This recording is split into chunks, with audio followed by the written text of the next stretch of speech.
Assalamu alaikum. This is Sojla Sahar from Mashriq TV. Today the first story is about US warns European companies of the sanctions on Nord Stream 2 pipeline.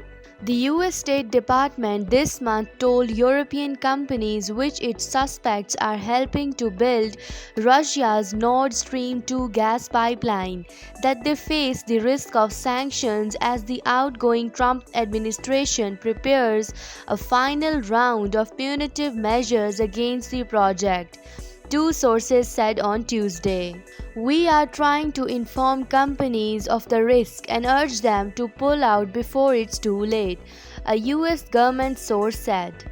The US source said that the State Department is expected to issue a report by Thursday or Friday on companies it believes are helping the Russia to Germany pipeline. Companies that could be in the report include ones providing insurance, helping to lay the undersea pipeline, or verify the project's construction equipment, the source said. Our next story is about North Korean party meeting ends with calls for nuclear might. North Korean leader Kim Jong-un vowed all-out efforts to bolster his country's nuclear deterrent during a major ruling party meeting, where he earlier laid out plans to work towards salvaging the broken economy. Separately, Kim's powerful sister criticized South Korea's military for saying it had seen an apparent military parade taking place in Pyongyang. Kim Yo-jong, who was described last year as being in charge of inter-Korean relations, said in a statement Wednesday that such close tracking proved Seoul's hostile approach toward its rival. The 8-day Workers' Party Congress that ended Tuesday came as Kim Jong-un faces what appears to be the toughest moment of his 9-year rule. Our next story is about Chief of Army Staff says stable Afghanistan is in Pakistan's interest. On Tuesday, a meeting between Chairman Hizb Wahdat-e-Islami Afghanistan, former Chairman Afghan High Peace Council Muhammad Karim Khalili, and Chief of Army Staff General Qamar Javed Bajwa held a meeting at General Headquarters. According to Inter-Services Public Relations press release, Chief of Army Staff expressed his views saying that peace in Afghanistan means peace in Pakistan. He also maintained that a stable and prosperous Afghanistan at peace with itself and its neighbors was in Pakistan's national interest.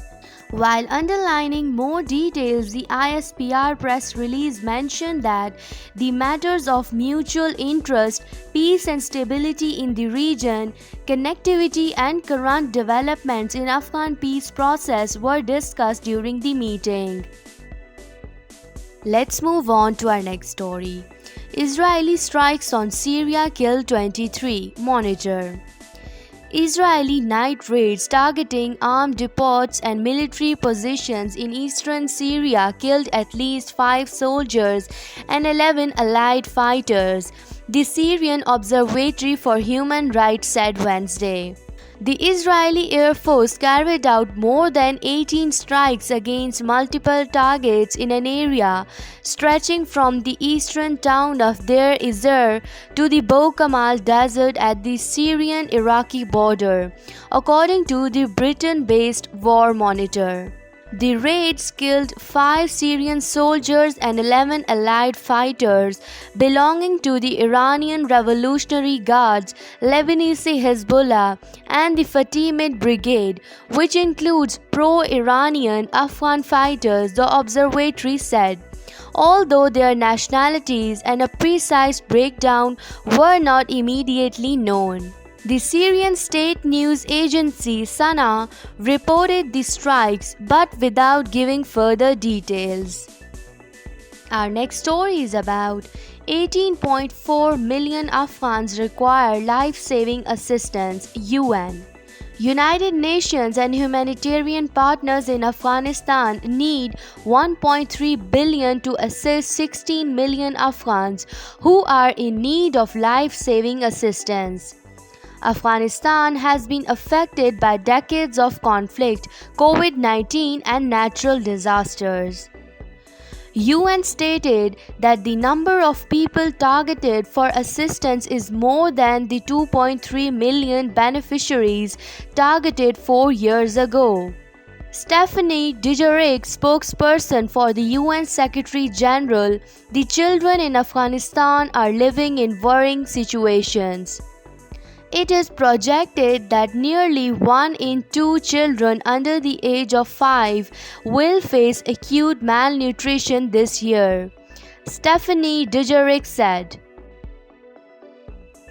Our next story is about appointing interim agency heads during confirmation process, major part of Biden plans.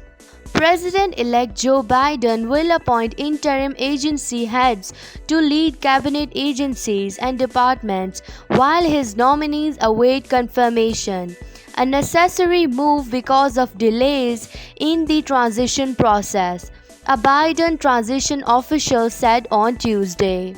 Biden, a Democrat, will be inaugurated on January 20th, taking over from Republican President Donald Trump, who is leaving amid an impeachment process related to the deadly Capitol riot last week. Trump's administration delayed the process of transferring power while he claimed falsely that the election results were fraudulent.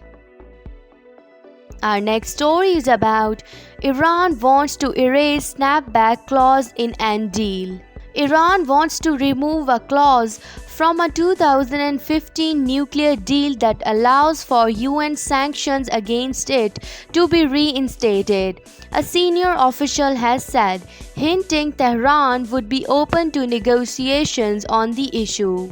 The agreement between the Islamic Republic and 6 major powers had provided for the lifting of sanctions in exchange for strict checks on Tehran's nuclear program and guarantees that it could not seek to acquire a nuclear weapon.